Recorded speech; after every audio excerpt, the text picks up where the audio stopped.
All right, hello everyone. Welcome back to Unidos Unplugged, the podcast where community culture and wellness take the spotlight. Thank you so much for being here with us today. I am your host, David Villarreal, outreach specialist for Unidos contra la Diabetes, and I am joined here today with my director, Mr. Moises Arjona. Hello. I am joined as well with Ms. Melissa Alviar and Beatrice Sanchez from Behavioral Health Solutions of South Texas. Say hello. Hello. Good morning. Good morning. Awesome. So thank you so much for being with us today. Thank you. And at this time, I just want to kind of give you guys the floor to maybe introduce yourselves and just talk a little bit about what it is that y'all do. Okay, good morning. Thank you for inviting us. My name is Beatrice Sanchez, and I'm the Padres Program Director for Behavioral Health Solutions of South Texas. And so to talk a little bit about what Padres is, it's a program that provides services to parents, which is males and females, adults and youth, and we provide them with parenting education classes as well as case management services. I'm also a certified car passenger safety tech. So I provide assistance to any parent in the valley, anyone who's expecting to be a parent, and I provide them information and assistance on how to appropriately install a car seat in their vehicles. But I'm also an infant massage, so I provide assistance to our parents on how to soothe and relax and be able to apply massages on their babies. Awesome. Mm-hmm. Go ahead. So, thank you for inviting us, like Yes, no worries. Beatriz said. So, I am Melissa Alviar with the Valley Salud program. So, Valley Salud is more targeting young adults as well as adolescents ages 9 to 25, and it's more those that are struggling with regulating their emotions, expressing their emotions, maybe some past trauma, and how they can use some different techniques or strategies so that way they can cope with these emotions and struggles and being able to express them in a positive way. As well as Beatriz said, I'm also a CPS tech, a car seat technician for the state of Texas. And we don't just do the education, but we provide the car seat or car seats for the families as well. You don't have to be our participants. And I'm also an infant massage staff there at BHS. I have the credentials. So we do the infant massage with our parents as well. Awesome. You guys stay pretty busy, I assume. Yes, we do, and we work really well together in our programs because we both work with parents and we coordinate a lot of the services. So we can overlap because if there's a parent that's in my program and it's needing assistance, also by mindfulness on how to take care of themselves or work certain things with their children, then we go with Valley Salud, and then vice versa. Sometimes they have a parent who's needing additional support for the parenting skills, so then they come into the Padres program. The beauty of it is that we can do virtual or in person. We meet the parent or we meet the kids where they're at. Mm-hmm. Meaning, if they can't come to us, we'll go to them. Valley Salud covers Hidalgo, Cameron, and Willacy. So kids really get to express themselves and say what they're feeling. And I'll give you an example. I have a kid who's a 12-year-old, so he qualifies, so the whole family engages in the activities that we're doing. And we talked about different emotions. So he's got a little brother, 4-year-old, and he's like, oh, I'm feeling very sad today. And I'm like, so why? He's like, because my dad ate my cheeseburger 2 days ago.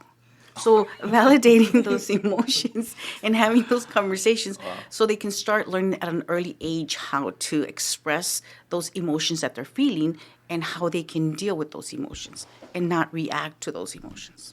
So, Go ahead. just he's 4 years old. Yes. And he's expressing his Emotions. Yes. Yes. So, of course, I'm 50 plus.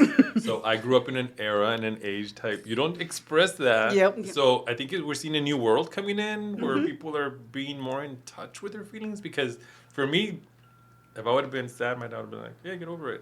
I think we have a lot of stigma again about sharing certain emotions and dealing with certain things. So how do you all deal with mom and dad who maybe are real not like what? So what? They're just not cooperating. Yeah, they're just like, so what? I ate it. So what? Get over it. You know what I mean? And What you do see, do? and you make a good point there, because if you're looking at the cultura, and that's another thing, like you mentioned, we were brought up in in our cultura where, we don't talk about our emotions, we don't talk about what we are going through, and even as a family, it was always like, whatever it is happening, it stays in the family. Right. And cultura-wise, back then, we don't talk. We just stay with our emotions. And even anything, the family problems going on, they stay inside, right? And that's what's our cultura. And so one of the things that we do with our Padres program, we talk about our cultura and some of the things that we've gone through in our past, and we share our experience as children growing up with what we saw with our parents. But now us as parents and as adults, it's like, okay, how do we work with this? How do we change the thoughts of, let's start sharing, let's talk the conversation, let's open up on our emotions and our feelings, and we talk about needs. And a lot of the times parents don't talk about those things. Right. They feel like all of this has to stay within. And so when they come into our program, you'll be surprised because we have different types of groups. We have our parenting education classes, but then we have that peer support that we have our parents the ability to talk anything that they want. They open the conversation. And so when they start talking, it's like, oh, wow, I never thought I would share this with anyone else. But it's not just only me. It's others who are going through the same thing. And I'm understanding not just on them, but also myself. And so they do like a self-reflection, a self-discovery. And they start to understand that it's just not me. And so I need to, be there where I can be able to talk a little bit, expressing myself and changing things differently. So that's how we work. You can see the beauty of both of the programs. We help our parents to identify the emotions that their children are going through as well as themselves, reflect back to themselves. And also, yes, we have the cultura, the myths that we have from the past, but hey, this does not have to continue this way. We can change these things around. It's just getting the ability again to go back to like, what, let me get out of this and let me start opening up. Let me open up the conversation.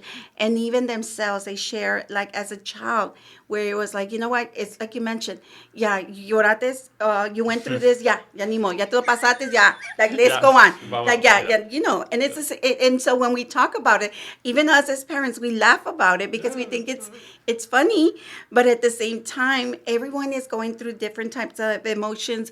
Not everyone is the same. And so we have to open up, and we have to open up the conversation and talk, even if it's just something little simple, like Melissa mentioned. They ate my cheeseburger, but to them it's like maybe that's the only time they got to eat that cheeseburger. And so we go back to what is it that where the person is, and that's how we also meet with them where they're at. Yeah. It's like it's not just the location, but where the person in sense mentally is at, because we have to address their needs, not just, that's why it's, yes, we encourage the child, however, we encourage the family to bring in the topics. Again, when I go out there, whether it's virtual, in person, or they're coming to us, they see that we're are helping them identify and recognize the needs, not just of the child, but of the parent as well. So we get them to work together through different activities, not through me talking and talking. Porque se le va a entrar por una oreja and it's like, okay, what do you know, lady? Well, that's where I'm headed. What like breakthrough? What do you do that you see that's a breakthrough to kind of get them to open up, whether it's from the parent or from the child perspective? I can say from there's one that we talk about reflection, right? Because I do the curriculum Learning to Breathe. So breathe is an acronym. It's the B is for body, the E is for the R is for reflection, the E is for emotions, and so forth. Attention, tenderness, kindness, and habits. Right. So I know that I've done one on reflection, and so we use a glitter jar. Right. So the kids have to talk about their emotions, like this. In this case, this kid that made him sad because his dad ate his cheeseburger. So there's the wheel of emotions, and we ask, okay, how are you feeling right now at this time? So they got to color it. So we get a jar, we add some water, some glitter, they add whichever one is stronger. So we shake it, and we talk about sometimes this is how our brain is going through 100 miles an hour all the time. But once it settles down, there's clarity, there's ways of thinking, processing. Now we're thinking, now we're not reacting when all that. So I know that even for my 24-year-old client or participant that I have, he's like, I shake it all the time because there's times that I feel so like, oh, but once I see it settling down, it helps me settle my mind. I think we need glitter jars at the office. I was going to say that. I think we need glitter jars at the office. Go ahead and give us more about this concept. We're having our staff meetings. Yeah, that does sound super interesting. Like I'm not going to lie, it doesn't sound like something that you would think like, oh my God, it's super effective. But the way you explained it does sound like it would become really effective. I think it would be cool. No, go. I think it would be also, as you're seeing the glitter settle down, it's bringing you. It's just also like that Yes. reminder. bringing your mind, Yes. settling your mind. Yes. Too. So we begin each session or each class with a breathing exercise. So we do a breathing exercise before, so they can be calm, so they can be present, so they can be in the moment, feeling their thoughts. And then we end it with the same one, so that way, whichever the one they like, they keep it. Awesome. And what was I going to ask? And with us, and just as she does an activity to engage them, we open up the conversation where we give our parents the ability to express, how am I feeling right now? And then to them, it's like, nobody has ever asked me that question. And we do like a check-in. We just don't start like, okay, today we're going to do this. It's like, hey, how are you doing? How has it been for the weekend? So we open that conversation so they feel calm, they feel at ease. And we do have alternative activities that we try to, engage them, but not just only them. We want the children to engage on activities where they're so used to it, just me and them. They do their stuff, I do my stuff. No, we incorporate the family. And so I think that when we start with them, we're kind of coming in like a little bit of a fear, like, who are you? Why are you asking me? And there's like a beginning where there's not trust yet. Right. But by the engaging them and open the conversation, we are here to, to hear you out. We're here to support you. We're not here to judge you. Right. Everybody who comes into our program is to enhance their skill. Right. We want to, because we have them. We just forget about them. We put them in the bag and it's just, no. So we enhance those skills. We want them to feel comfortable, not to come and say, oh, here I am for the class. Now what do we do? Yeah. It's like, no, you come in, and just like Melissa mentioned, we're always meeting them where they're at. And so which means that we either go to their home to visit them. They either feel more comfortable coming to our office. We can meet through a phone call.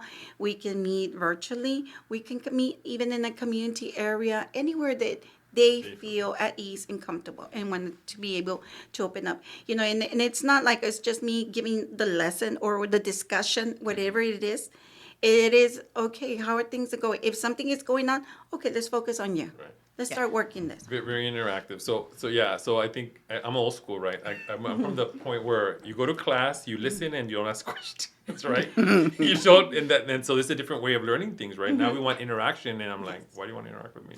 Just right in my notes, leave me alone, right?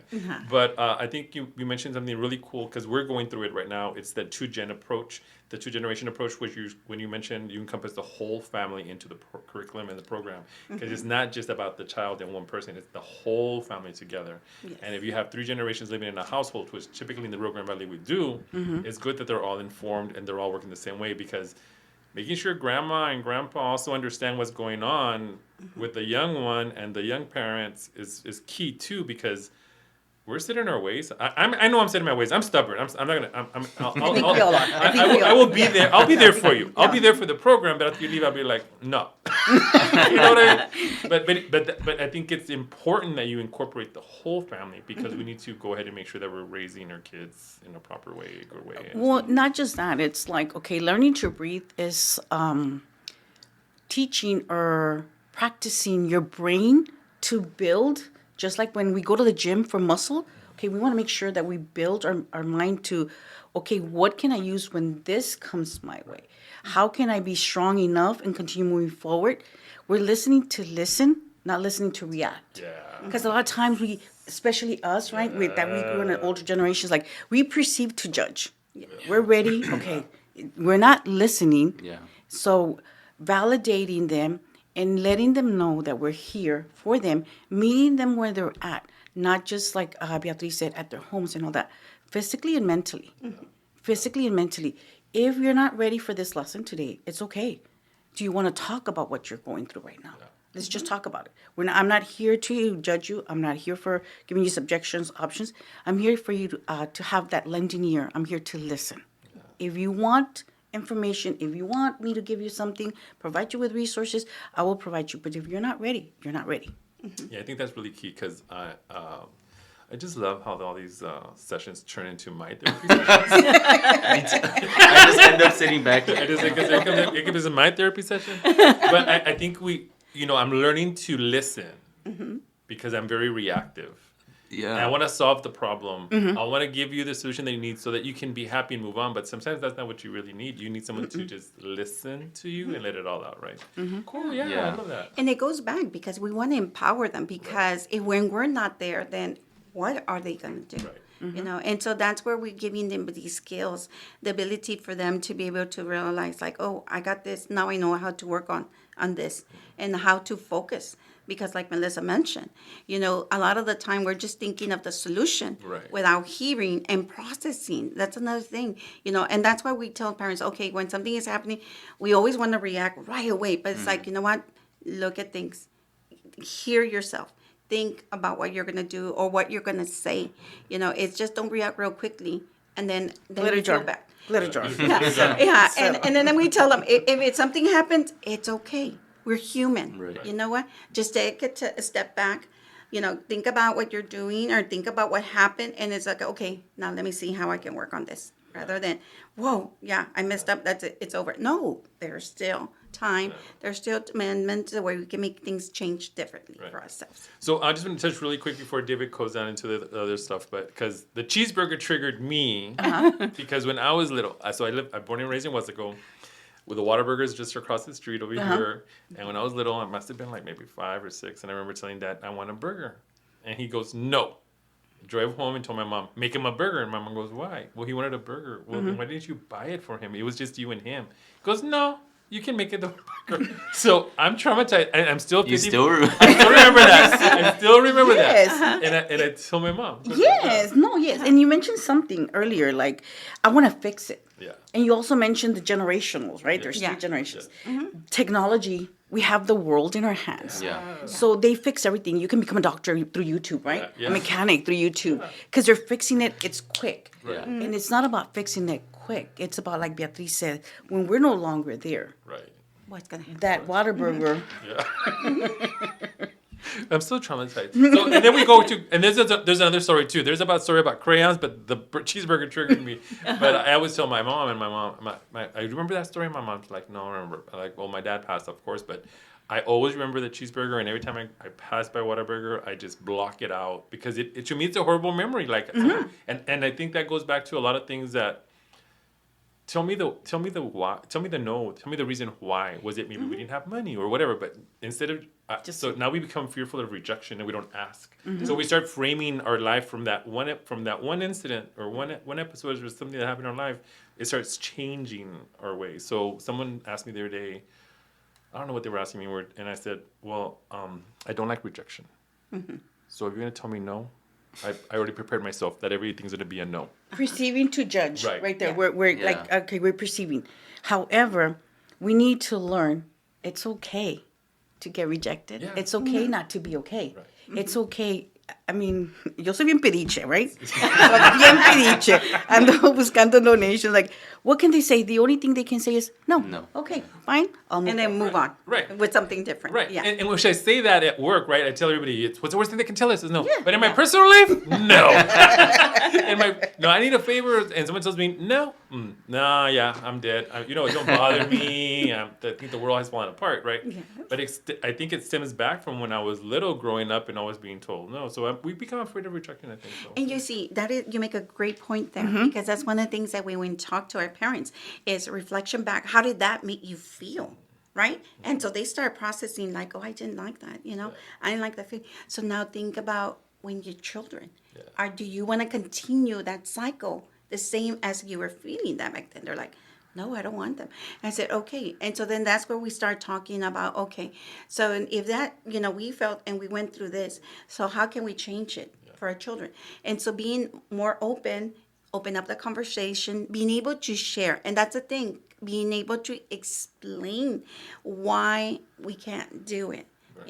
And that's where we talk about, again, addressing our needs.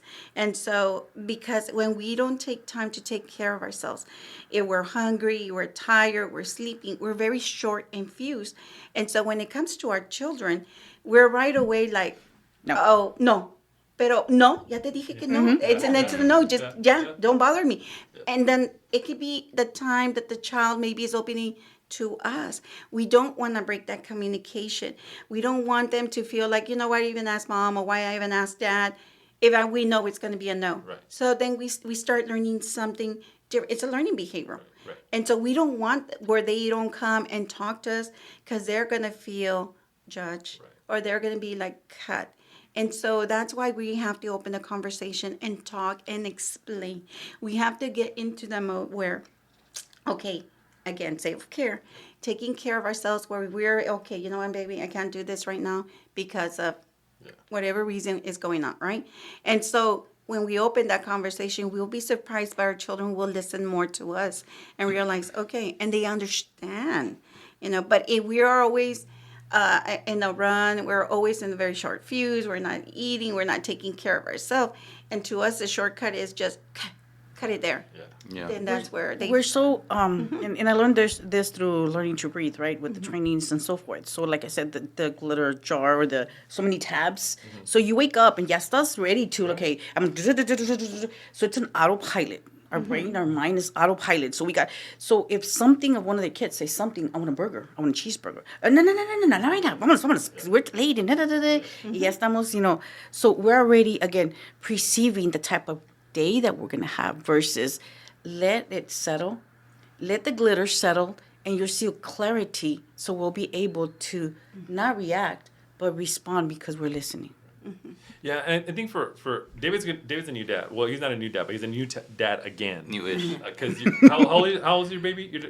My youngest is 3, and my youngest is 3 months, and my oldest is 3 years. Oh, wow. Yeah, so he's a new dad. So this is going to be good. So see how he puts all this into practice, right, from the way he grew up. But I think, like, I'm an uncle. I'm a great uncle. And I think I tell I'm also a bully. So I am. So right now you're like, oh my God, we need therapy of this guy. Where are your nieces and nephews so we can talk to them? Right? But because I am that bully, because I grew up in that era where we just bully, and now it's different. And I was like, and I told my nephew, what's wrong? Why are you crying? Well, you told me that, like, bro, it's just like a joke. It's like I love you. But I think learning to talk to them is a little bit different because then my sister gets mad, and all my sisters get mad. Not just one, Not all of them get mad. But it's a different way that I have to speak to them. And I think it's, for me, also learning. But I think at the end of the day, all I want to make sure that my nephews and nieces are also understand is your uncle is always going to love you and be here for you. And that's one thing that I always tell them. I don't care what you did, come to us first or come to me. We will solve it together. Because sometimes you hear about the neighbors or the friends of the kids know everything, and there's a whole other life they're living, and you don't know it. And then you're like, was this my niece and nephew? No, I want to be part of that life. So I really appreciate that you all are working on this program, because we really need to be together and be there for these kids as they're growing up in a whole different world that we grew up in. Technology, everything is so fast. It's the now, the instant gratification. Yes. I didn't have the stars, so I was always 3rd place, 4th place, 5th place. But now everybody wants to be a first. Right.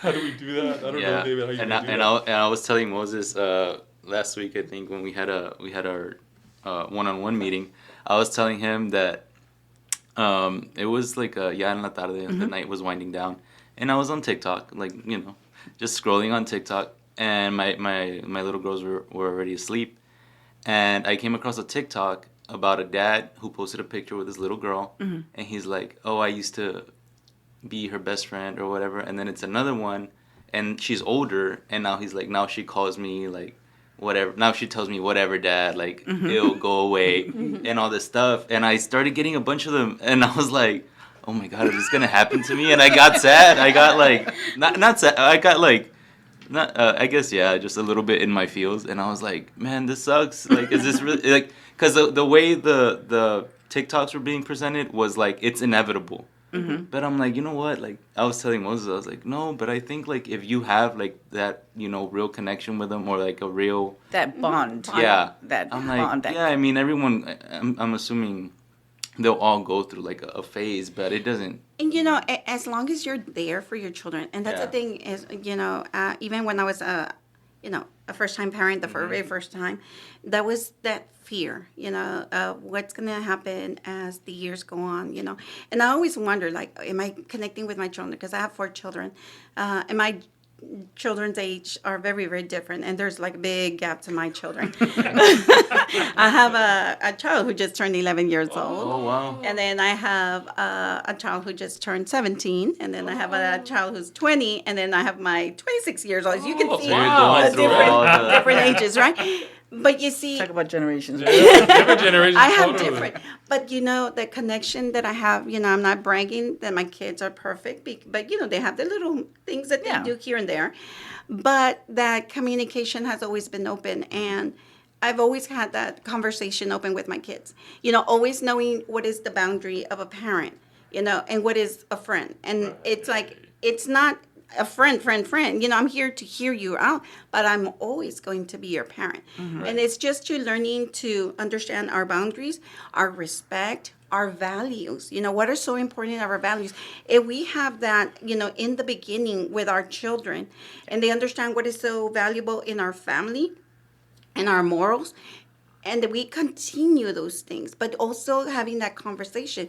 You're going to get back, yes, there's going to be little things that they do, but then, like I always tell, with all my parents and even our youth, we always let them know, you know what, your parents are always going to be there for you, no matter what. But also keep in mind, we always have to have that relationship of respect. I am your parent. I am not your friend. Right. And so then that, how we carry ourselves on has a lot of things to do too. And how we keep in ourselves in the conversation, in the talk. I've been up with this program for going on 16 years. Wow. I've been working as a parent, but I'm not going to say I was the perfect parent. I've been learning. Yep. And that's a good thing about this, is that we learn, we grow. And it means, like, yes, we'll be making some mistakes, but hey, let me go back, reflect, and like Mel says, hey, sometimes we need to just to slow down, see the clarity, and then it's like, oh, you know what, and then, but go back. Sometimes we have such much pride that we don't take that moment to say, you know what, mija, I did a mistake. Oh, mijo, I made a mistake. It's like, okay, we need to go back. We're human, and it's like, okay, as a parent, I am going to be upset. I'm going to be upset. We are going to be upset because we want what is best for you, and we don't want you to commit mistakes, or we don't want you to get hurt. We want you to be okay. We want to open that conversation with them, so then they feel comfortable to come and talk to you.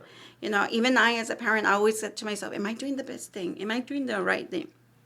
A couple of years back, it was Mother's Day, and so my daughters, they're kids, y me traen algo, and I thought, oh, this is so cute, a little mug, right?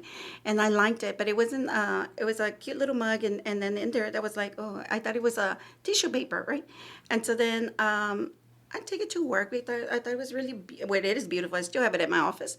And so then I open it, and then I see a little card. And so I start reading the little card, and this is my oldest daughter and my second daughter.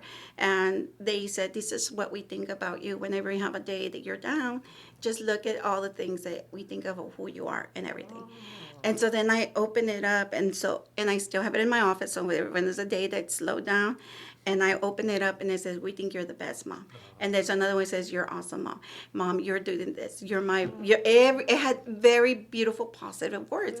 I mean, I me puse a llorar y todo. No, because it's emotional. But you see, there, I got my answers as, am I doing a good job? And we will see it. Sometimes it does not have to come through words or through a paper, but just them, the way they react to us, the way they are with us, they'll open up their conversation. We know it, we're seeing it. And that's one of the things that's very important. We don't get, and I understand what you mean, because there are videos, and it does scare people, or parents, or new-time parents. But as long as we let our children know that we're there, we're always going to be talking, and also knowing our boundaries. But like I said, the important is establishment in the beginning. What are our values as a family? How do we value ourselves? How we talk about this, why is it so important in our morals? If we don't have that foundation in the beginning when we're starting a family, then what is going on? How do we open up, or how do we know what is in with our families? Right. What just because maybe me selfishly wanting to know for myself, what is the one thing, like from a younger child's perspective, that you guys see that is always like a reoccurring issue? Not an issue, but maybe like something that they struggle with at a younger age. One of the things, and remember what Moses said, we go back to the burger, right? So validating those feelings like even at the age of 2, Right. letting them know, you're mad, you're Yeah. crying. What happened? Not what's wrong with you, because there's nothing wrong with them. But validating their feelings, even if it's at a young age, you sitting with them, making sure that you pay that attention. Not with the phone on the side. Oh, yeah, amiguita. What else? What else? No, making Yeah. those 5 minutes Recognize so them. she can see, my dad is listening. My dad listens. He doesn't hear. He listens to what I have to say and my emotions and my feelings, because that was not done back in the day. Yeah. It was like, okay, that burger and that what going through there still triggers Triggers you. me. So Yeah, triggers. That's you're gonna carry that for the longest time. So making sure, as B mentioned, making sure that you build those strong bonding foundation. Because there's going to be a lot of things coming your way. You're going to struggle the rest of your life, because we all do. She is too. But as long as she knows that my dad is my foundation, I'll be able to go and share whatever, even if we don't like it. Even if it was like, oh my gosh, I'm biting my tongue. Ya se cortó. It's bleeding. But I'm going to be here for her. Right. Because she's going to know that I'm here to protect her and want the best for her. Yeah. On that note, do you also see like that nowadays the parents just don't really pay attention to their kids? Like they maybe, I'm not saying in the past it was different, but maybe I shouldn't even be saying this, but I do see it. I genuinely do see it a lot. Like, I mean, the kids are just they're just on the tablet. That's the babysitter nowadays. Yeah. Yeah. And they never, I see it also a lot at restaurants. Yes. And I'm like, man, like, y también like los papás, Yeah. like Yeah. they're just Yeah. on their. I'm like, so then they eat, and it's back to. Do you guys see like that's a big thing affecting? It's sadly, but it is true. Right. It's very it's a misfortune right now that we've been seeing that quite a bit. A couple of weeks ago, I went to a restaurant and I was so surprised. It's a learning behavior, and I'm going to tell you how I saw it. It's a learning behavior. So here comes mom and dad, and vienen con 3 little children, really cute little children, and they're sitting down and they're already walking. As soon as they just sit on the table, iPad on first one, iPad on second one, and then there's another little baby who's in a little high chair, who's probably maybe like a year old, and and brings out the phone, the mom, and the baby's there, and they're all just mom and dad, no open conversation, just sitting across, children on the side, and across another baby. And all of them silent, and all of them children are just on the iPad. The little phone where the little baby one has moves to a side. And just, it's like, oh my God, it like a big disruption. So she just puts it, and she's just quiet, and they're all eating. And I'm just looking, and of course I feel like taking a picture, but we can't do that. It's in public, you can. Just Hold them up. Hold them up. Like Blast a them. selfie. Yeah. But it was very interesting to see that there's no conversation and talk, but then again, it goes back to our values. What do we want to set? And this is a learning behavior, because that baby is already knowing that this is my entertainment and this is what's going to keep me, attained to eating or whatever it is. And then, like Mel said, the babysitter. And it's sad to see that, because this is, we grew up that, hey, and when I was growing up, it's like, no se habla en la mesa. Right, That was the thing, like, right. you don't talk, and we're just crying. But I was always the one I was always getting in trouble, because I was the one always talking Right. all the time. And to this day, still talk a lot. But I was the one who was talking. And then my dad was like, and then after a while, my dad just like, you know what, hablen. And we would just start and talk and talk and talk. And we were always, joking. And even to this day, we still talk. But then again, yes, my children do, honestly, they do have phone. But you know what? We're in table. This is a time that, I want to see how your day was. What did you do? And, and that's where we start talking. And if I see my child and my son, and he'll bring the phone, and hey, what did we say about the phone? Okay. You don't That's want, good though. That's, yeah. But it's the foundation, my values of what I want to do. This is my family, and this is what I want to open up with. And sometimes when we're in the car, the same thing. And when, veces queremos un quiet time, and it's okay. Yeah. But there is with a limit. Yes. There has to be a limit of the time. And if it's the time to eat, and this is the time that we want to talk, okay. And then again, it comes to the parent. If you're saying there's no phone, I need to be the example. And it's like, you know what? If I'm putting my phone, then I'm going to put my phone away. I remember a kid, David, and remember this is your family. Yes. So you're setting new values. You're setting new morals, because it's your family. So it's new with whatever you have learned throughout the years. So I remember this family, and the kid mentioned something. Yeah, my mom wants to take away the phone from me because that's what I do with my granddaughters. They're seniors. They're seniors. Seniors. And I know it's like if you get, whether it's a 1-year-old or an 18-year-old, it's like their ventilator is they need it to, Yes. to live, right? So I remember this kid's like, well, she's expecting for me to give her the phone, but what is she doing with me? She doesn't want to play board games with me. She doesn't want to go outside, but she wants to take away something from me. So what are you replacing it? As B said, when we eat, rules are no phones. Yeah. And that includes me. And that includes the other grandpa, right? So that includes the whole family. We're going to set, and then screen time. When can you give it? Yeah. When can they give it? What's going to happen with this new rule coming out, or there's new law coming out? Those phones. let's go. Oh Yeah. my gosh! Oh. Kids are. I mean, you're going to have EMS there, 911, just about every day. There's I didn't hear about this. What's September 1st, there's a new law. Texas. No schools, yes, in the state of Texas. No cell phones in schools. really? Yes. And you know You guys what? are gonna be busy. One of the things that my granddaughter said, because she'll be a senior this year, and we asked her about that because we have those conversations, right? And when those conversations are happening, no phones, because we're listening to what we're saying, right? And we asked her, so what do you think about that? She's like, I don't have a problem. Usually when I'm testing or when I don't turn in my assignments, you take the phone away for a whole week, so it doesn't really matter. Yeah. I think everyone's gonna have a problem. Oh, yeah. Adults too, because you do have those helicopter parents for whatever reason. They want to know what's going on with their kids all the time, texting. But for me, recently I removed my Snapchat because I love the filters in Snapchat. I look a lot younger in Snapchat. That's why I have Snapchat. Right away, both of you looked at me like, what? No. Filters in Snapchat. Filters have really cool. So I got to the point where I was constantly on it, constantly taking selfies and all this kind of stuff. So I deleted the account. I deactivated the account, and yesterday actually got deleted. It's already been 20 days or 30 days out of Snapchat. Congratulations. Yeah, no, it's a big thing because you're constantly looking for something. But we do have a problem, and I've come to the realization also that I need to get away from social media. So I get the report on Apple phone. This week you did 3 hours less of social media. You're really good too. And I've also done the habit of when I go out to eat with someone, I turn the phone over. I mute That's it what I and do. turn the phone over. Because obviously somebody wanted to go out to eat with me for whatever reason. They felt they wanted to spend time with me. So I might as well give them the attention. Yes. So that's cool. And then the other thing I want to talk about, because I think both of you mentioned it really about family. And David and I had this conversation last week and he was telling me this. And it's like, we have this concept. We use these words that are very sometimes hurtful or make you want to second guess yourself. What is a dysfunctional family? Have you all heard that before? Oh, yeah, we all have it. Yeah, we all have it.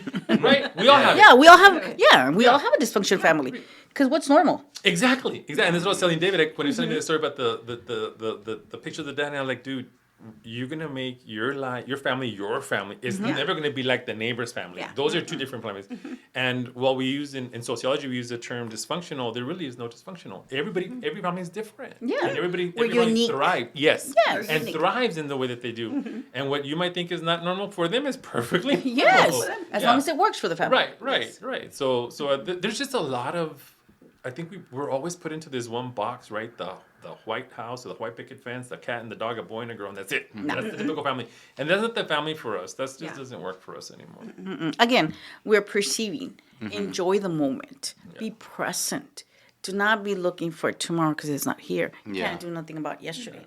We can just end the moment, be Right. grounded, Right. Yeah. present with what's going on right now. Cool. Do you have any more questions before we move on to, or do you want to say anything more about this program? If we're going to the car seat program, because I think that's Oh, no, also okay. really, Let's really do car important. seat. The car We- seat. we can Yeah, I go know. on. The car, yeah, Dave, I have one more quick question before we jump into the next program.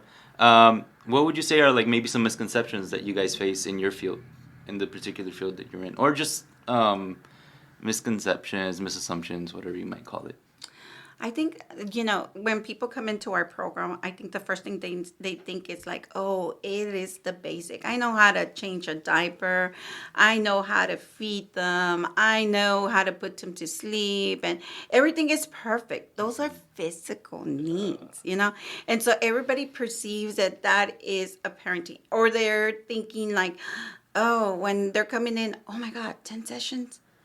And it's like, yeah, well, I just wanted something that was going to simple. And I always think, one session, what do you get from one session? Right. What are you going to learn that's going to make a difference in your life and your children's life? In one session, what is going to be the difference from there, you know? And so when we start opening up that conversation and they start thinking it's like, oh, it's more about me. It's not about what I do. And it changes things differently. And it's just more like, oh, okay, I didn't think about how to take care of myself. I didn't think about this. They always thought that I'm doing everything else, you know. And like we mentioned, everybody does their own thing differently. Yeah. And so once they start seeing that, they perceive it, oh, it's a different thing. It's more about how I'm going to help myself to make a difference in the life of my children and the life of myself too. Because a lot of the times we have the tendency of forgetting of us. We think about everything else, and then us, we put ourselves at the end. And then we need to start learning that, yes, I'm also important, and I need to take care of myself so I can focus and pay attention to the needs of my children. Right. So mine is too. And that's why I tell them, don't mean, it doesn't mean like you forget about them and it's todo de me. Yeah. But right. It's like leaving a way of balancing things, learning to balance things, but opening up, not just on themselves, but with their own family. So I think the perception that when they come in, they think about, oh, it's just the same old thing. And it's like, no. Once they start seeing things differently and then different types of activities that we do, it's just like the glitter. Yeah. Nobody ever thought about the glitter, how we see things clearly, right? Yeah. Until now we start learning. And that's what we want to see. When a parent comes in and then, boom, I didn't think about that. Oh, I never thought about that. Or something so simple, like for Valley Salud is, and I'm smiling because, oh my gosh, even for padres, we've had, like, they told us off. Really told us. In the beginning. Yeah, at the beginning, said, you're not going to, and then all of a sudden, you still have them a year later. And it's like, okay, why? I didn't like the program, right? So that perception, that conception that they have about the program, whether it's Valley Salud or Padres, and I have that family that I mentioned, it's like, okay, your sessions are about to end. Do you want to continue? It's up to you. And we ask the kid, not mom and dad, because it's about him. Right. The program is for him. He's like, can we continue a little bit longer? Yeah. And I'll let you know when I'm ready. Okay, great. And it's a good thing that you see the difference. So some people will come in, some parents come in and say, it's like, okay, as soon as I'm doing with this, I'm out, right? I finished. And I go, yeah, we never tell them you have to stay. It is always, up to them. And once they come in, they're like, I've noticed I got one more session. Does that mean I have to end for me? Oh, no. If you want to continue, it's open until you decide. It's always going to be up to the person. And they're like, okay, then we continue. And we still have people like for 2 or 3 years. You'll be surprised. Well, I think that's a good thing because a lot of times the curriculum ends at 10 weeks, 10 months or whatever, and then you're out. Let's get a new batch in. But I think it's really, we all need to learn, and we need that sense of community. So I think you're building that in these 2 programs. So they're getting a lot in there, and they've already see you as an extension of their family. So now that they got when at the beginning when they got mad at you, now now you're a real family because you're you're still now you know what I mean. So it's an extension of their family. They see you that way. That's kind of cool. And then that you mentioned about the curriculum, we use a different curriculum. We use nurturing skills for families, and it has about 89 sessions. Oh, wow. But so it's open, and it's always going to focus on the target of what we're trying to make a conversation. And a lot of the times, even throughout where we're going, someone else will open, I never thought about this. I would like to learn this something different. And it's like, okay, let's change it. So we prepare ourselves, and it's like, okay, we're going to talk about next session. This is what y'all want to talk about. Like a vision board. Right. We did this activity last week. And a lot of the parents are like, how do we, they never thought about looking at their future goals or short-term. We actually did a short-term goals. We wanted them to look, but this was not just only a vision board on them. It is family activity. So we saw kids like, oh, I like this one. I'm thinking about eating more healthy, simple things that they can be able to accomplish. And so we provided everything. We gave out the material. We dropped them off. We provided them with the materials, the supplies, and everything. And then when they were home, the kids get excited. If mom or dad are busy, forget the children don't. Yeah. Remember Wednesday we have the activity. We're doing the painting. We provide everything to them, and so they get super excited. And then we see all the kids in the even either they come in person or they're meeting with us virtually, and we're doing these activities virtually. We have a hybrid groups, and we see the kids like, waving at us, and they're like, look, and then they're cutting, and they keep looking at the camera like, is somebody seeing me? They get super excited, and that's what we like to see. We want to see that engagement, that bonding. Even them, they share with us that they've never done things like that. Sometimes we think, like for even us, like Who hasn't done that? Yeah, and you'll be surprised. A lot of the times they have never done that, not even as children. Sometimes we don't even have to go out there and get referrals or get people in the program. Them themselves are like, do you know about this program? You would benefit from this program. And they bring in the family. Yes. They bring in the neighbors. And then they all get excited about it.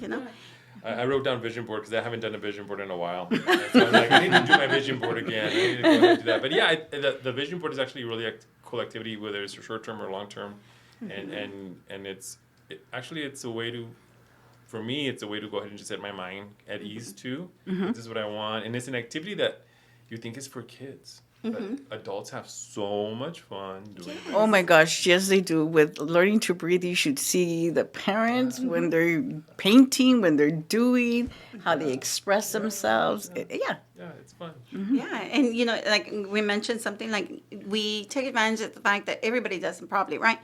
But I'll give an example with the pumpkins. The Halloween pumpkins.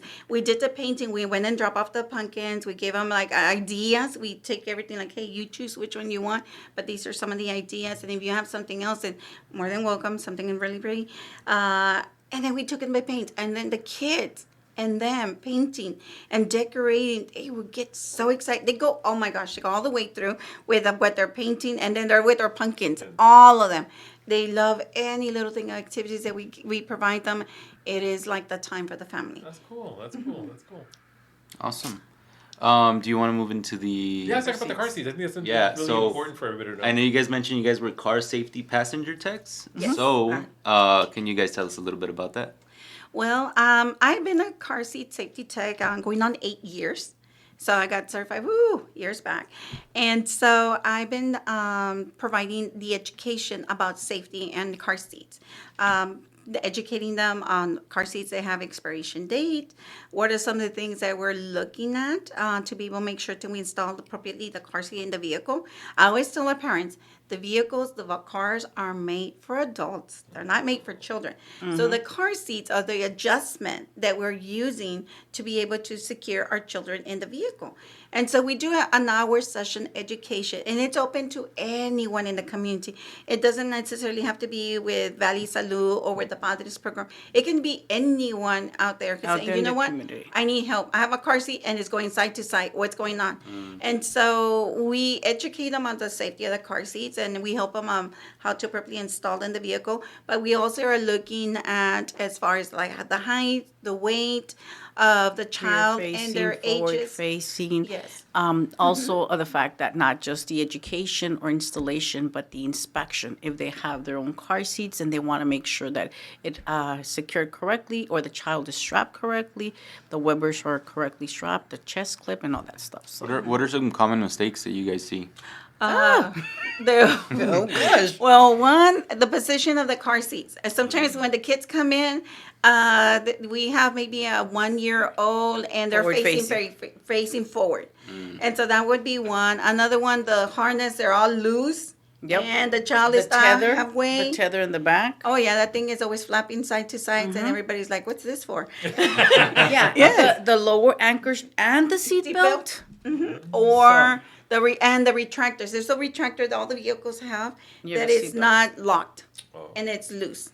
And so once they see all the stuff, a lot of them are like, oh my God, your babies need to be rear facing, not facing forward yet. And a lot of the times, or they have children in the front. And it's like, then we start talking about the law, that they have to be in the back until they're 13 years and older. Then they can ride in the front. Other than that, they go to the back. But then we see those children that, he's already 5 years old and no car seat. And it's like, his little legs are still dangling. The seatbelt is still up in their neck. We see a lot of things in the vehicles. And so once we start educating them, they're like, and then one of the things we see is that sounds like a lot of loose things everywhere. Oh gosh. And we have to educate them that everything that's inside the vehicle. Toolboxes. Oh, strollers. Weights. Yeah. What? Yes. Those are A hazard. weapons, Yes, yeah. yeah. They're driving, 50 or 60 or 70 or even beyond that, some of them. You brake, all of those things are flying and they're still Same traveling speed. the same velocity and they can struck us. They can hurt us or hurt our child. Yeah. Or sometimes they have their babies. Oh my gosh, I've seen a lot of it. Not just going to a center. I'm driving around and I see a parent driving with the baby Yeah. on their lap. Yeah. Or the They're driving passenger with the baby in Yeah. the front. and the Yeah, lap. in the I've front, seen it. yeah. Yeah. Yes. And then you see the kids jumping up and down. Jumping up and Yes, down. you can see the heads. You're driving and you're like, wait, What? you're looking back and forth. And then we have some children, little small ones in the front, and I see a lot of those when they are being dropped off at school. I'm going to drop off my children, and my child is still in the back. He's still 11. You got 2 more years to go. So you can be big and tall, but your body is not the body of a 13-year-old. So you still go back. Those little bones are 11 years old, not 13 years old. So he goes to the back still. But we see a lot of the children in the front still, and they might think, oh, it's easy, just get on and get off. But hey, we never know from here to a corner what's going to happen. Right. And One those of the things that we also see, like parents are like, oh, it's because they're too tight. Oh, my gosh, Oh, no, it's because we don't want to hurt. Well, you're not protecting the child if the Mm-hmm. chest clip is on the belly. Yeah. Because if they, stop. Or break. Yeah, and break real hard or in an impact. Now, also knowing that if they've been in a car accident and the car seat shifts or moves, you're going to have to replace that car seat. Yeah. Whether you paid $300, $120, or $700. Yeah. If you're looking for a new one.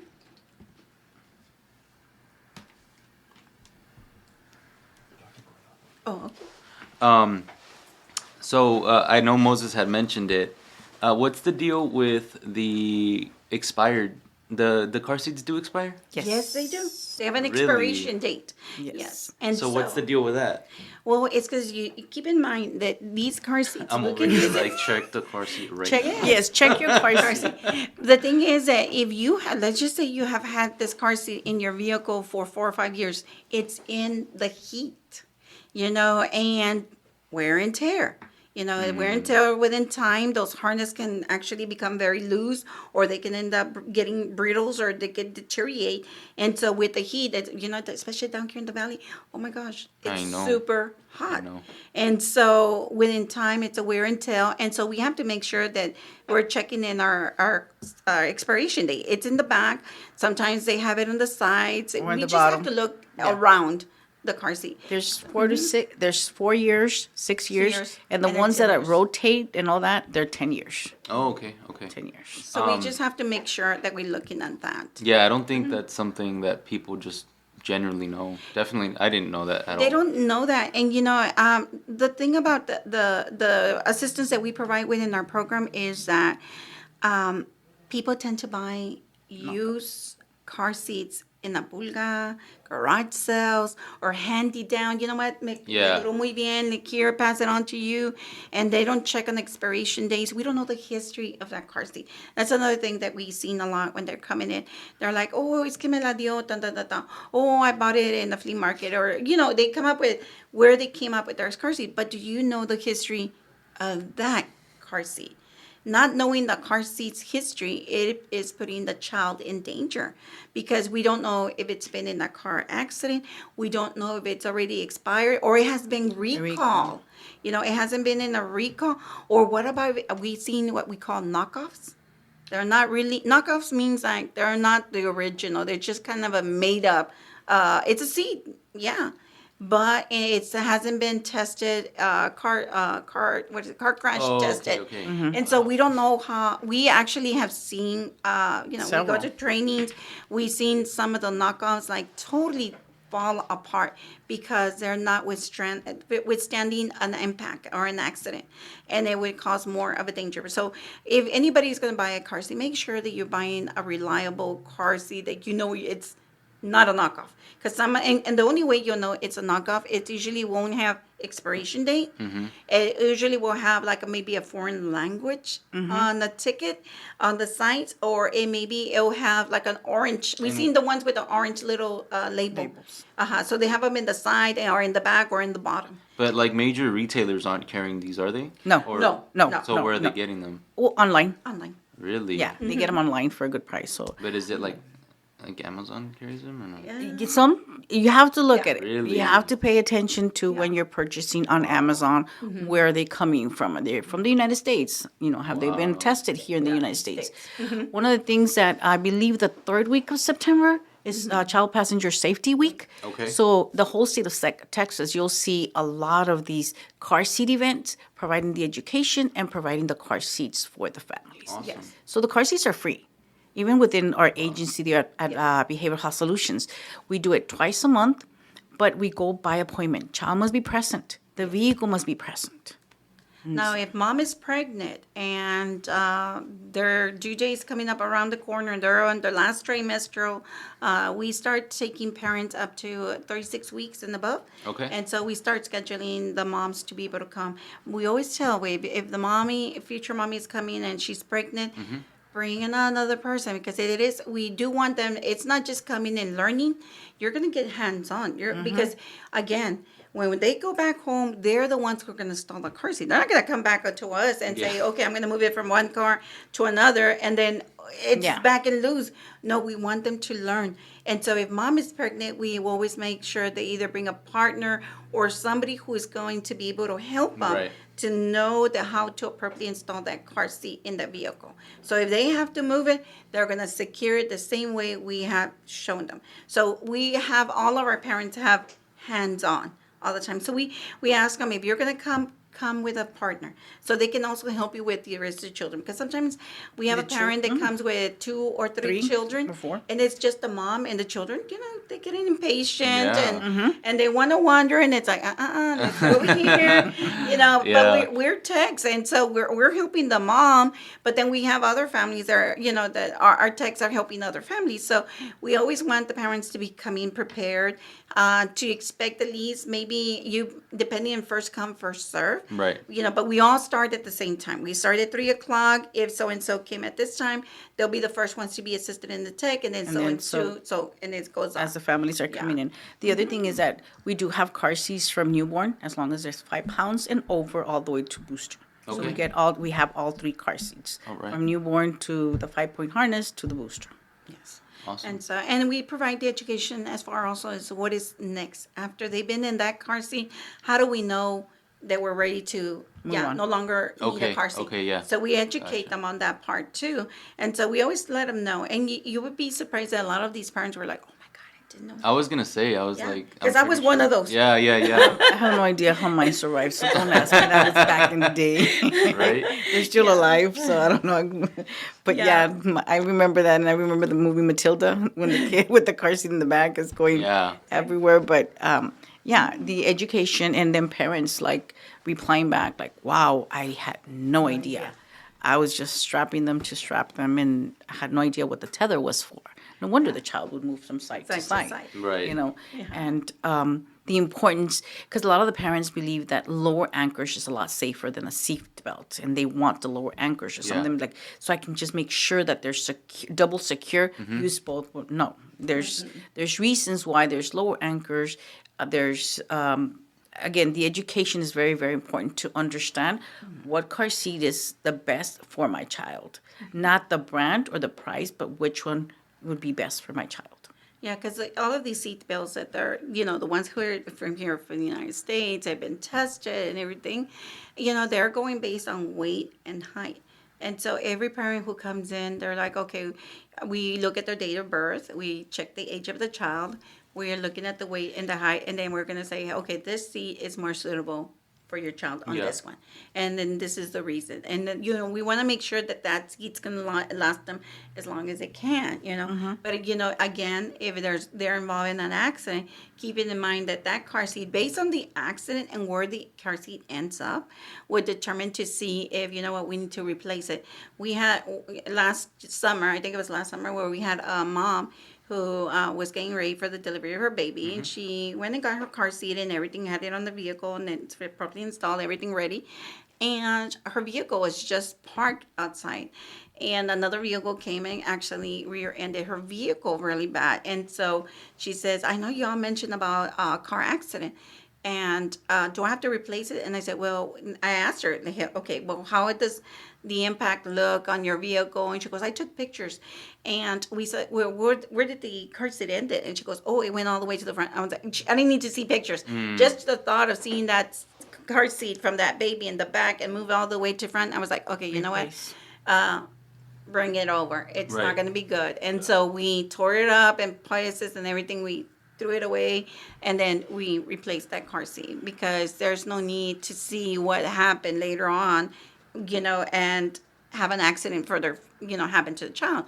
So we were thinking about the safety of the child, and so we had that car seat removed and replaced. But we always are looking at those things are very important. So that's why we tell our parents, we want to make sure that we have the appropriate weight and height. And if they don't know it, it's okay because we have a scale. we weigh them and then we measure them. So we're prepared. So then that way we can be able to but yes, we always ask them to make sure that the child is here unless it's a mom who's pregnant, then we have our dolls that we work with them. But we teach mom, this is how you, buckle baby, everything. And we go everything on as far as everything that they need to know. And if there's something that happens, we always ask them, hey, give us a call. And then we can be able to help them. You'll all be surprised, but there are some vehicles. Oh my gosh! The retractors don't work. It's the seatbelts, the ones that lock are the ones that lock that don't work. And that's what takes us a little bit longer for us to make sure that we secure, even though they're not locking, how to educate the parent to use that clip, that locking clip, to make sure that the car seat is properly installed. I think one of the things that we hear the most when we're doing the classes is parents like, I had no idea. I had no idea I had to do this. Or when we're out there, this is a workout because it's going to be based vehicle by vehicle how long we're going to take with each family. And, a lot of times, everybody buys, a lot of people who buy car seats from the store, they see this little metal that looks like almost like an eye. And they're like, what's this for? They throw it away.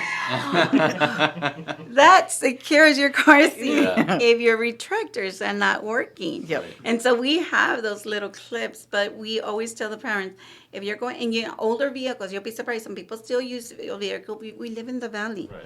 So some of these vehicles are what we call reconstruct. And so sometimes they're not the original seatbelts from the back or the back seat is not. Ones. Yes. Yeah. And here we are, and we're like.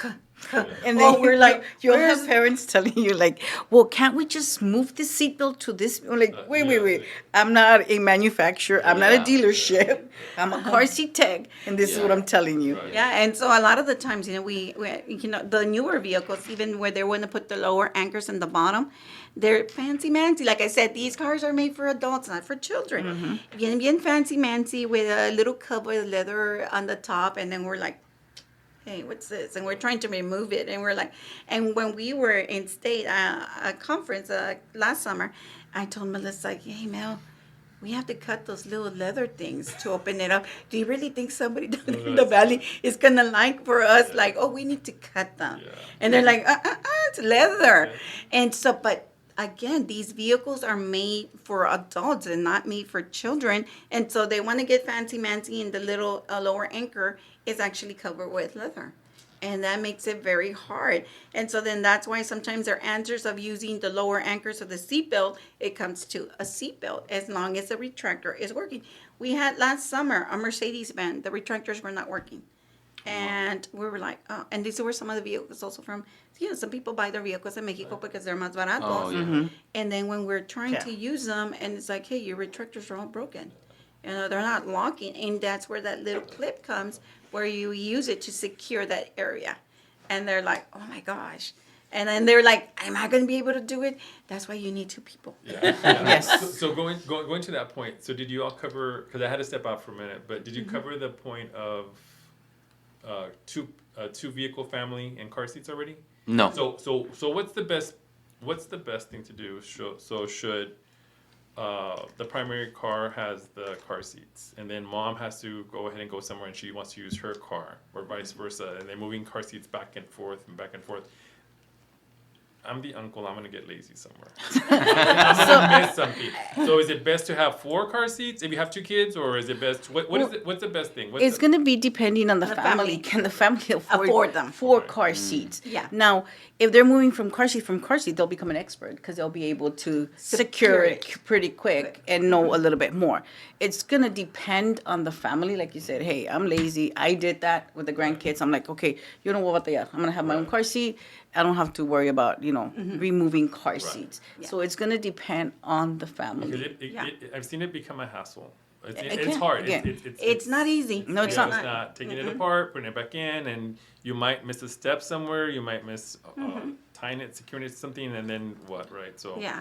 One of the things that is, if you have a leather, a car with leather seats, again, the weather here is pretty brutal. Yeah. So you have to make sure that with leather, sometimes they get loose.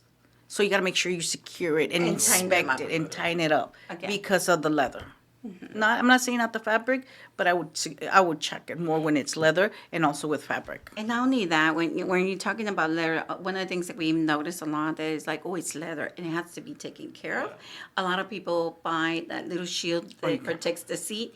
You cannot use it. Not even a Because towel. it's not even a Yes. towel. Yes. Because what's Not going to even a towel. happen, it's Right. not going to, the friction, the hold, the tightness is not going to be there. So what can happen is the car seat is going to move. If your seat is moving more than an inch, then it's not appropriately installed. And again, do you want your leather seats protected or you want your The child child protected? protected. So, Easy choice. yes. Yeah. And so those are some things. And the other thing is that before they leave, we want to make sure that they're all okay. But we also check their manuals because there's some areas that you cannot put a car seat in there, and that's another thing that we have to look. We look at the manual because we want to make sure if there are 3 kids, who's going to be the safest and which seat applies to where and when. Because a lot of times, a lot of parents say, I want my baby and The side. on the side right behind me because I get off and I can be able It's to easier to- take them out. But you got airbags on the side. The newer vehicles have airbags. Yes. What's gonna happen when those things go off and you have a newborn or a child's David, do you mom? Need to say make some something? change. I see his face. I'm like, David, do you want to say something? I might need to make some. Yeah. No, but it literally, like you guys have said. Oh, Yeah. I didn't think about that. Yeah. You know? Yeah, because it's true. And they had told us over and over, and a lot of the times that we have some architects that were like telling us, oh well, it's where the parent wants them, but hey, the safest is going to be in the middle. Yes. Right. Away. What the parent does after they leave, we can't. Right. Yeah. We can't. We don't know. We. But when they're with us, they have to be in the middle. We're gonna let them go. We're gonna highly recommend to be in the middle, only because even if the airbags don't come out, but if the impact is on the side, Yeah. the baby is there. Yeah. And so again, who is it more convenient for us or is it safer for the For a baby? baby. Yeah. So it's- which one? It's all about the safety. Yes. Not comfort, nothing else but safety. And it's like you mentioned, if you got 2 children, if you got 3, well, who are we going to put the one who's more, who's going to be more, if there's an accident, who's going to be the one who's going to be hurt more? Right. Of course, it's going to be the baby. So the baby has to go in the middle. And then the oldest is going to probably be side. in the side. Because the different types of car seats. The baby's car seat, if it's rear facing and an airbag goes off, it's going to hit the baby in the face. And they're not, I share with our families that go in there. One of my brothers was in an accident, a side accident. He's an adult. And he says, you know what, I still have red where they slapped me. The bag slapped him. So imagine a baby who's younger, a child. And so then that's why when we're thinking about the safety is going to be the most best secure and best area for the babies in the middle. And the only times we'll make adjustments is because maybe the car is not suited for a baby in the middle. Right. Or maybe they have that walking like those. They don't have the seat belts or the lower anchors. It's not. Again, you go back or to an the SUV. manual. Yeah. Now the SUV's in the middle. Then okay, let's find what is the best secure. And sometimes they have to go to the back. That's one of the things that we do as a checks. We're looking at the retractors. We're looking at the seats, which is the best, which is going to be the more secure area Best the child practice. is going to be in there. And a lot of the parents now the seats, like those little sporty vehicles, they're fitted for adults. They're not fitted for a child. And so here we see like the seats sunken in more to make us feel more comfortable. So here we are coming in and using noodles. You'll Yeah. be see what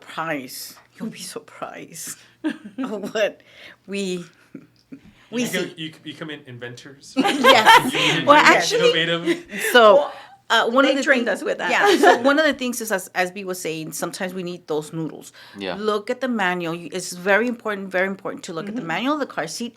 And I don't know if you guys have ever seen your manuals in your vehicle. No. Of course. Yeah. They're in the glove box.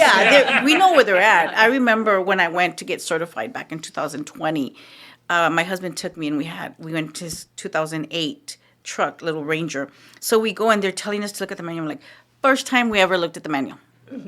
First time. So now I'm making it a habit, like, okay, where the car seat don't have babies, but I just need to know where they're at, because if somebody comes with the same vehicle, at least I have an idea. Right. We have to look at that. Also, pay attention, because us moms and dads, when they're brand new dads, right?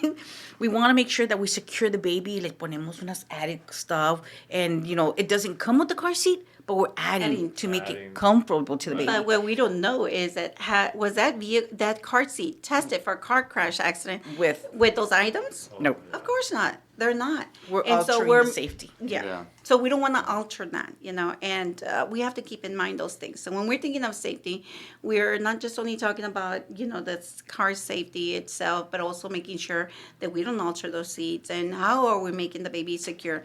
But one of these important things that we have to also focus down here in the valley, it's very hot. It is hot. And we have to Extremely. understand we cannot leave our child in the vehicle. And we do go over that as well. Yeah, that's one thing we focus a lot with our parents. Reminders, what is it going to be keeping us in mind? Like, okay, my baby's in the back seat, especially for first-time parents. What do we do? And it's an open conversation that, again, communication in the beginning. Start talking about, okay, you know what? We're going to have a newborn baby. What are we going to do? We hear it. We are always busy. We're, like we mentioned, we're always on the go. We're going to go. We've got things to do. And there's just a moment that we just might forget, oh my gosh, I have a child. And so what we can start doing is like putting our working bags on the back, Our purse. doing something that's going to remind us, changing routines, but again, communication, talking with our partners. I remember when I had my son, there was a gap from my son, from my third child, and it was a big gap. And so, I share it. It was only twice it happened. And then after that, it was open conversation. We said, you know what, we're not going to do this. My work is super close to my daycare. Well, and it's still there, the daycare, and where I work. But the very first time, okay, drop off my routine was from home, drop off the kids at school, and from school, go to work. And so that was my routine, and it had always been. So my routine was so simple like that. It was like a circle, and then I got to the parking lot. Well, the first time I got to the parking lot, and then I heard something, and I was like, the baby. So then I dropped him off, right? And then the second time I did the same thing, and then my husband said, you know what? It's been twice. We're not going to wait this happen again. The routine is going to change. Now it's only you drop off the baby first, and you at work. I'm going to start taking the children to school. So we changed our routine and we planned it. And then after that, nothing ever like that ever forgot. We never forgot. I never forgot because I was the one picking them up and dropping them off. But we opened the conversation. We talked. We planned. And now, we adjusted everything, how we do things. But it is something very important because we get so busy. We get caught up with work, with things that we have to do, but we hope to open that conversation on what are the plans, or how are we going to do it, so making sure that we do not forget our baby, that we have him in the back. What can remind us of that, Yes. whether it's a bag, whether it's a work bag, a purse, or not? I had a habit, because I would carry the grandkids, right, when they were little. I would start the conversation with them. They were babies. Yeah, right? But that was for me to remember that I had somebody in the back and wouldn't be on the phone. So I was like, okay, so how was your day? What are you doing? And what are we going to do for today? But it was that conversation, again, for me, for that reminder. if, things like that happen. And mine was a bag from work. And to your work this bag. day, I still have, my child's 11 years old, but I still have the backpack in the bag. I get out of work and I open the back seat and boom, la pongo ahí atrás. Yeah, And the yeah. same thing. Yeah. So, I know that you all watch your clocks and we're at time. I know. I was like, oh my gosh. No, but that's good. I saw you. I was like, oh, did we pass That's it? good. No, Yeah, we that's took that good. a It's lot. good. It's good. But this is important information. Again, a lot of people don't know that car seats expired. When I learned that, I was like, what? Yeah. Sometimes we buy car seats for the aesthetic look because they want it Yeah. to look nice. And is Yeah. that really safe for the baby? And is it posted right? So, this triggers my memory when we were talking about the airbags. I just saw a friend of mine and I helped put the baby in the car seat. I said, but you have to secure it because I don't know. I'm not gonna be fussing with it, right? I'm just the fun uncle. But right now talking about these side airbags, I need to tell her I think you need to change the car seat to the middle because of the airbags. yeah. While you have it all, because it's all I believe it's all set up with the camera and stuff, and so she can see when she's driving. She can also keep Yeah. an eye on him and stuff, but. Is right on the passenger side. It needs to be moved to Yeah, and you have to keep in mind that seat is rear facing. So if it's an impact, also not just the airbag, but the driver, how close are they Yeah.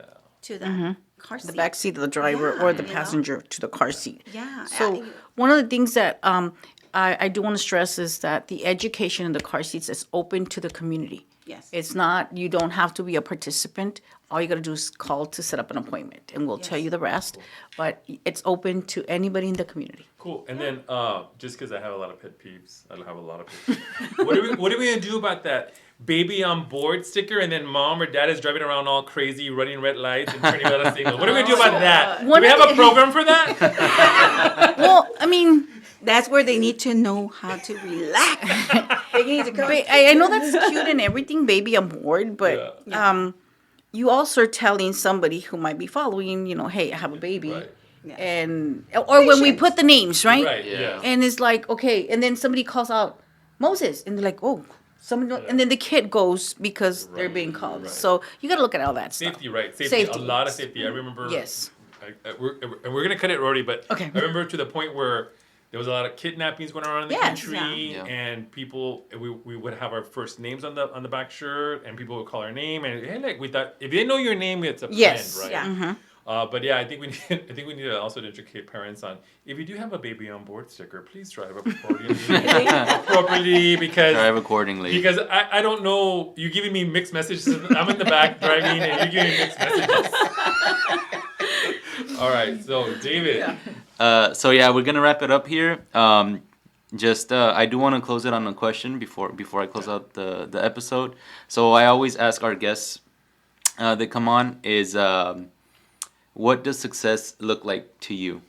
So it doesn't have to be in a work setting. It's just in general. I just want to know your perspective on that. I think not much for myself, but when I see that moment that the parent sees like, and it's like a opening thought and process, and then that's we made a difference in their life.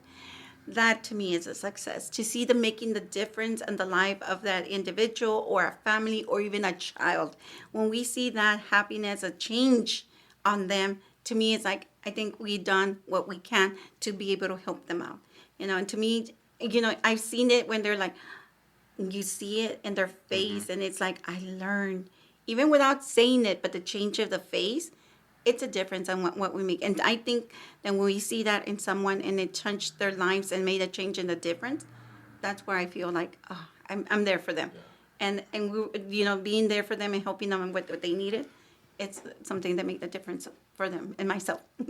So me, a success, it would be because I've done the learning to breathe, is me being at peace, me being grounded in presence in order to transfer that to my kids or to the kids that I'm working with or the families that I'm working with. Because if they can see that clarity and they can see that caring, that passion, that way they can feel it and also start practicing. Because if I'm not good, if I'm not doing well, I can't do that for the families.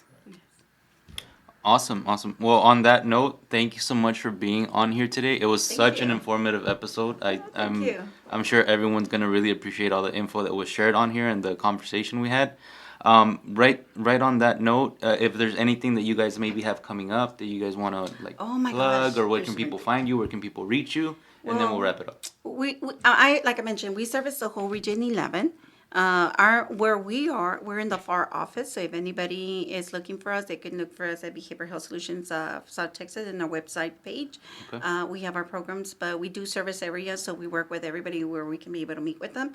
Upcoming events, oh my gosh, we have a lot of things coming up because it's not just us. We partner with other agencies in the community, so we work with a lot of individuals in the community. But we do have like Beat the Heat for the elderly. It's coming up on August the 28th. It's going to be in San Juan Community Center. And so they're going to be giving out like free fans and raffling. No, actually, let me correct this. They're not going to give up. They're going to raffle air conditions and fans. And then we have another Beat the Heat that's going to be in August the 16th. And it's going to be on Donna. That's going to be on a Saturday. It's called Beat the Heat Family Event. So they're going to be providing resources, education on safety and swimming pool. And they're going to be raffling swimming pools. Melissa is also coming up with the PATH conference. So we also are part of PATH. So the PATH is Prevention Awareness Team of Hidalgo. So we have diverse volunteers from the community, from the District Attorney's Office, UTRGV, STC, local, of course, Padres, local school districts, and some of the law enforcement agencies here. So we do an annual conference, and we target what are the latest drug trends, what's going on. It's a free conference for law enforcement or anybody who would be interested in learning this, social workers, educators, Region the 1. community also. Yes, it's open to anybody who would like to go. It's August the 6th, the 7th, and the 8th, I'm sorry. And it's going to be at the West Local NAP Conference Center. Again, it's free, very informative because they're talking about triggers. They're talking about mental health, not just within the youth, but sometimes within the professionals, law enforcement, and some of these educators as well. So if anybody wants to register, there's still some space, and Yes. so but it's going fast. So that's another one. And Can then we send you the email? Yes, Yeah. let's give us flyers and we'll put some on Yes. our social media for And us. I think we also have a fatherhood coming up event that's going to be in August 9th. And it's going to be at Behavioral Health Solutions, and it's in networking with Buckner. And so they also are going to open up for the parents, actually just dads. So it's a good opportunity for dads to go in there and learn something new, self-discovery. And then lastly, that's coming up in September.